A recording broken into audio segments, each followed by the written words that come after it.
WhatsApp guys, this is Amit और आप देख रहे हैं न्यूट्राफिट, जहां हम ज़्यादा से ज़्यादा ऑथेंटिक इन्फॉर्मेशन शेयर करेंगे न्यूट्रिशन और फिटनेस के बारे में। तो चलिए शुरू करते हैं आज के टॉपिक से।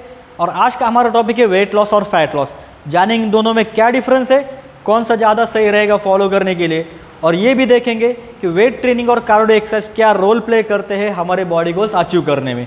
तो चलिए वीडियो को शुरू करते हैं।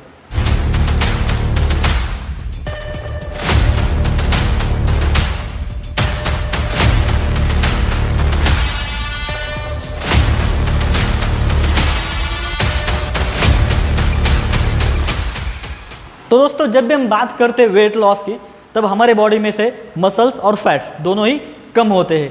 अगर हम देखें हमारे मसल्स को, तो उनकी डेंसिटी ज़्यादा होती है और उनका वेट भी ज़्यादा होता है, और वो कम स्पेस ऑक्यूपाई करते हैं फैट के मुकाबले। मतलब वो कम जगह ऑक्यूपाई करते हैं एज़ कम्पेयर टू फैट्स। तो जब भी हम हमारे डाइट में कार्ब इंटेक कम करते हैं और उसी के साथ क्रैश डाइट भी फॉलो करते हैं और साइमल्टेनियसली इंटेंस कार्डियो वर्कआउट करते, तो होता क्या है, लेस कार्ब इंटेक के कारण हमारे बॉडी में प्रोटीन कम होते हैं, वी हैव लेस प्रोटीन।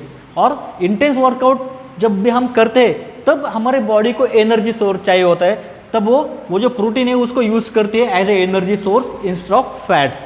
तो एज ए रिजल्ट ये होता है कि हमारा मसल लॉस हो जाता है, और मसल लॉस होने के कारण हमारा वेट भी कम होता है। मतलब मसल लॉस होने के कारण हमारा वेट लॉस हो जाता है।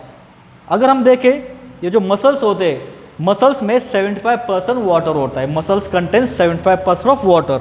और जब भी हम ये सब करते हैं, मतलब लेस कार्ब इंटेक करते हैं, क्रैश डाइट फॉलो करते हैं, उसी के साथ कार्डियो वर्कआउट भी करते हैं, तब होता यह है कि हमारे जो मसल्स होते हैं वो छोटे पड़ जाते हैं। ओके, और मसल छोटे पड़ने के कारण हमारा वाटर लेवल कम होता है, मतलब वो 75% से नीचे आ जाता है। और ये वाटर लेवल लेस होने के कारण, लो होने के कारण हमारा मसल लॉस हो जाता है। तो ये भी एक रीज़न है। तो क्या होता है मसल लॉस होने के कारण, ये हम समझते हैं।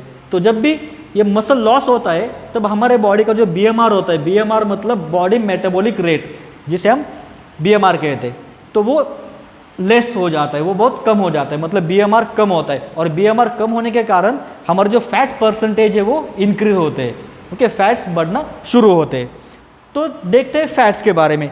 ये जो बॉडी फैट्स है, जिसे हम एडिपोज टिश्यूज भी कहते हैं, बॉडी फैट्स को हम एडिपोज टिश्यूज कहते हैं, तो वो वजन में हल्के होते हैं, उनका वेट बहुत कम होता है, और वो ज़्यादा स्पेस ऑक्यूपाई करते हैं एज़ कम्पेयर टू मसल्स के मुकाबले वो ज़्यादा स्पेस ऑक्यूपाई करते हैं हमारे बॉडी में, इवन दो उनका वेट लेस होता है।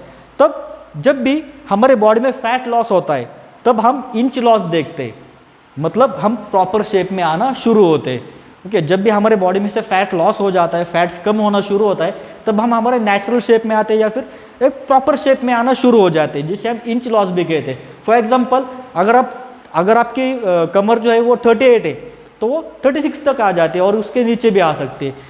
कब? जब हम फैट लॉस करेंगे तब। अब देखते हैं वेट ट्रेनिंग और कार्डियो के बारे में।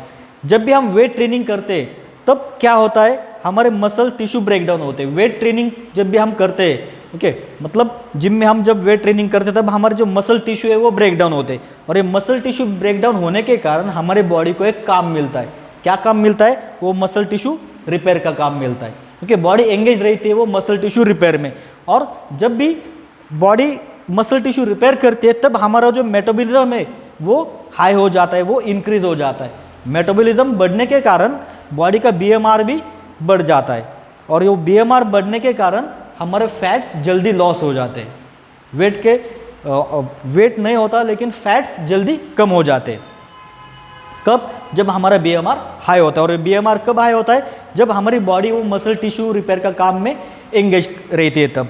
ओके, तब इसका मतलब क्या है, जो वेट ट्रेनिंग जो है उसका इफेक्ट हमें इंटेंस मिलता है। वेट ट्रेनिंग के दौरान उसका इफेक्ट इंटेंस मिलता है, और बॉडी जो है वो एनर्जी 24 आवर्स के लिए यूटिलाइज करती है। ओके, सो जब भी हम वेट ट्रेनिंग करते हैं तब वो जो एनर्जी, मिलने वाली एनर्जी जो है वो बॉडी 24 आवर्स तक यूटिलाइज करती है, मतलब वो एंगेज रहती है हमारा फैट लॉस करने में। उसके ऑपोजिट देखते हैं कार्डियो एक्सरसाइज के बारे में।